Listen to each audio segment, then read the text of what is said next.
देखो, आज की जो क्लास है वो है कक्षा 8 की क्लास है। ठीक है, कौन सी कक्षा है यहाँ पे? कक्षा 8 है।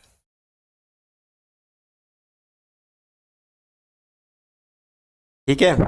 वर्ग और वर्गमूल 6 है जो अध्याय, उसके अंतर्गत आज करेंगे हम प्रश्नावली 6.1। अगर अभी तक आपने हमारा एप्लीकेशन डाउनलोड नहीं किया तो लिंक दे रखी है डिस्क्रिप्शन में, डाउनलोड करें। क्वेश्चन नंबर 1 देखो यहाँ पे क्या दे रखा है कि निम्नलिखित संख्याओं के वर्गों के इकाई के अंक क्या होंगे। जो आपको संख्या दे रखी है उनके वर्गों के इकाई अंक क्या होंगे। अब ये वर्गों के इकाई अंक क्या होते हैं ये मैं आपको थोड़ा सा समझा देता हूँ। ठीक है, तो एग्जाम्पल से देखो, जैसे वर्ग क्या होते हैं। मान लीजिए 10 है, तो 10 का वर्ग कितना होता है? 100 होता है, यानी 10 को 10 से गुणा करेंगे तो 100 आएगा। यानी जब 10 का मैंने वर्ग किया तो जो वर्ग संख्या प्राप्त हुई उसका इकाई अंक कितना आ गया? 0। अब जैसे यहाँ पे 15 है, 15 को यानी वर्ग करूंगा तो 15 का जो वर्ग संख्या का इकाई अंक कितना होगा तो वो हमें पता करना, तो यह 5। अब ये कैसा है देखो, 10 है इंटू 10, आपको सिर्फ इकाई अंक बताना ना, तो इसका इकाई अंक ले लो, इसका इकाई अंक ले लो और दोनों को गुणा कर दो। 0, यानी कितना आ गया था इकाई अंक? 0 आ गया था। अब जैसे इसका 5 आया था तो 15 इंटू 15, ये इकाई अंक ले लो, ये ले लो, 5 इंटू 5 25, कितना आ गया? 25 आ गया। जैसे एक है आपके यहाँ पे 12, 12 का कितना होता है? 144 होता है वर्ग।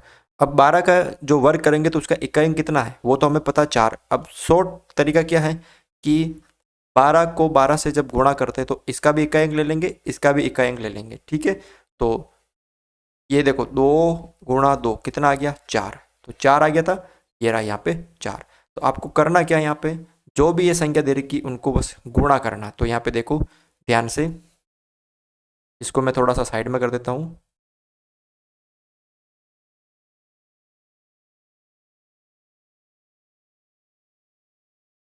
ठीक है, यहाँ पे इसको थोड़ा साइड में कर देता हूँ। अब देखो आप, ये जो आपको दे रखा है जैसे 81 दे रखा है, तो 81 को लिखो 2 बार। अब इसका इकाई अंक कितना है? ये 1 है और इसका 1 है, तो दोनों को ले सकते हो आप।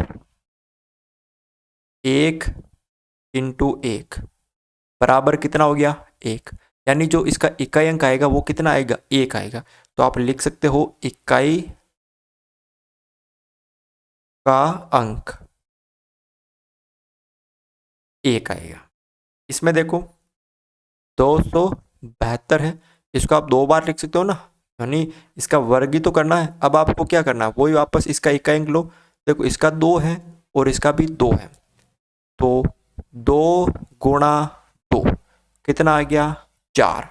तो इसका जो इकाई अंक है वो कितना आ गया था? जब 272 को 272 से गुणा करेंगे तो जो उनका इकाई अंक आएगा वो आएगा यहाँ पे 4। इकाई का अंक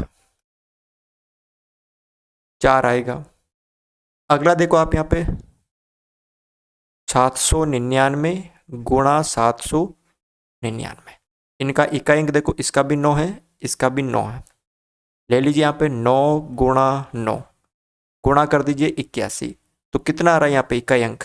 1 आ रहा ना। जब हम 799 को 799 से गुणा करेंगे तो जो इकाई अंक आएगा वो कितना आएगा आपके यहाँ पे? 1 आएगा। तो यहाँ पे लिख सकते हो आप इकाई अंक 1 आएगा। इसमें देखो आप, ये जैसे है 3853, इसको भी हम 2 बार लिख लेंगे, 3853। अब इसका इकाई अंक 3 है, इसका भी 3 है, ये 3 इंटू 3 9। इकाई अंक कितना आ रहा है यहाँ पे? इकाई अंक 9 आ रहा है। बिल्कुल इजी है। अगला देखो यहाँ पे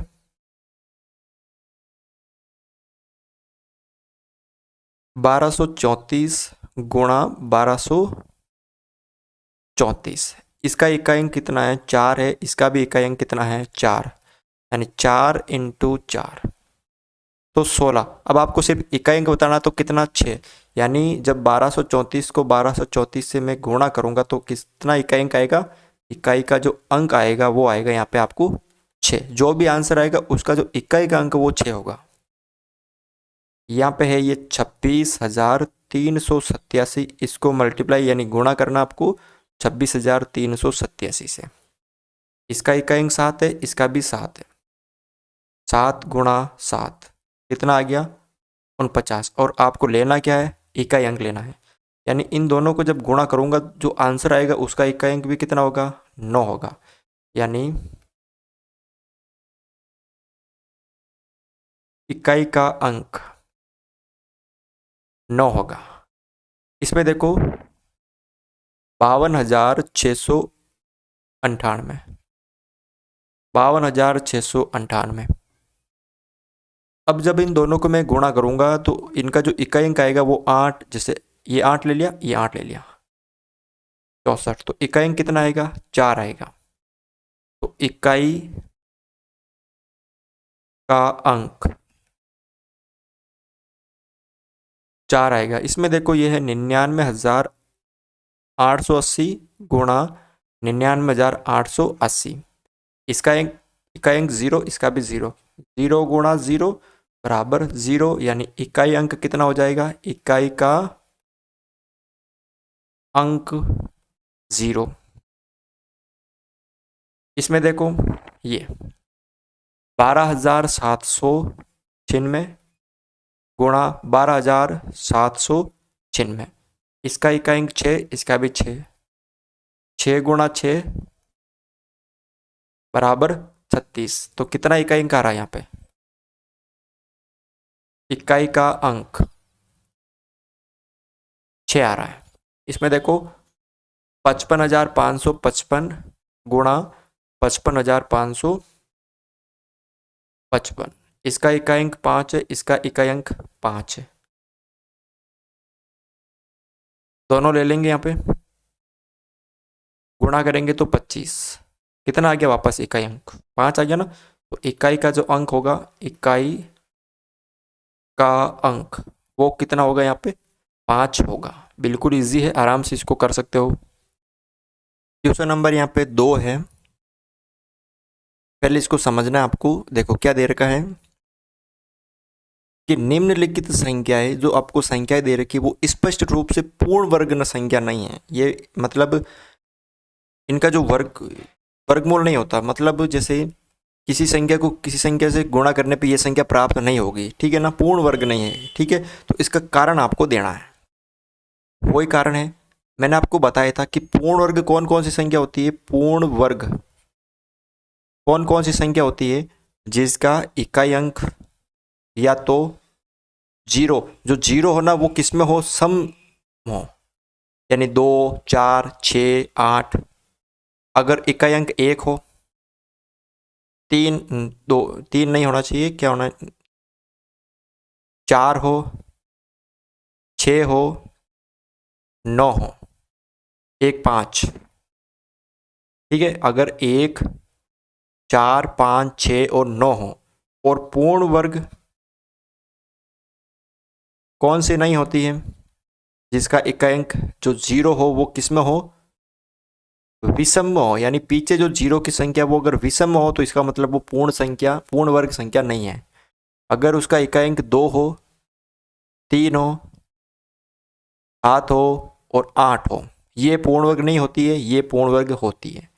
तो देखो यहाँ पे कारण सिर्फ ये देना है कि इकाई अंक इसका 7 है इसलिए पूर्ण वर्ग नहीं है, इसका इकाई अंक 3 है इसलिए पूर्ण वर्ग नहीं है। तो कारण बस वो लिखना है। देखो लिखवा देता हूँ आपको कि इकाई का अंक 7 है इसलिए यह पूर्ण वर्ग नहीं है। इसका जो इकाई का अंक है वो 7 है इसलिए ये पूर्ण वर्ग नहीं है, ठीक है। अब आपको ये सारा जो कारण है वो सारे क्वेश्चन में देना है, तो हम यहाँ पे लिख देते हैं। देखो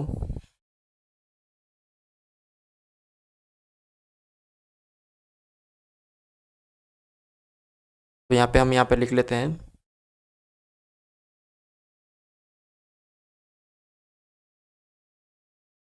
इसमें कितना है 7 है इसका इकाई अंक। और एक बार लिख लेते हैं यहाँ पे, देखो इसमें इकाई अंक कितना है 3 है, इसलिए ये क्या नहीं है पूर्ण वर्ग नहीं है। इसमें इकाई अंक कितना है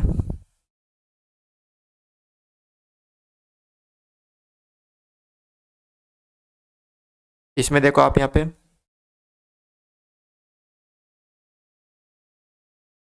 यहाँ पे वापस देख लो, इसका इकाई अंक जो है वो कितना है 8 है। 8 है इसलिए ये पूर्ण वर्ग नहीं है। ठीक है, इसमें देखो इसका जो इकाई अंक वो कितना है 2 है, इसलिए ये भी क्या है पूर्ण वर्ग नहीं है। आपको कारण लिखना है, सभी में एक जैसा कारण लिखना है। ठीक है, बस उसका जो इकाई अंक है वो आपको चेंज करना है। तो इसमें जो इकाई अंक कितना है 2 है, इसलिए ये पूर्ण वर्ग नहीं है। तो लिखना है इसका इकाई अंक 2 है, इसलिए ये पूर्ण वर्ग नहीं है। ठीक है, इन क्वेश्चन में देखो आप सेम कारण देना आपको।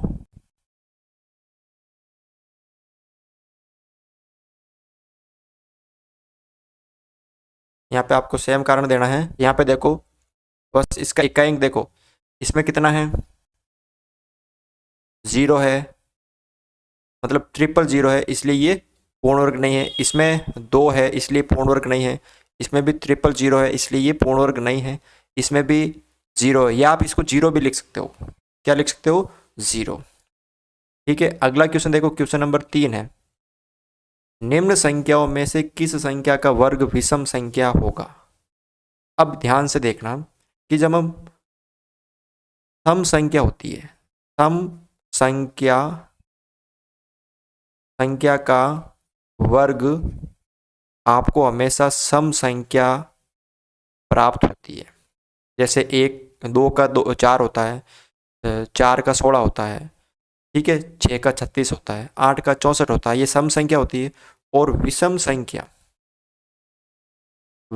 संख्या का वर्ग हमेशा क्या प्राप्त होता है विषम संख्या।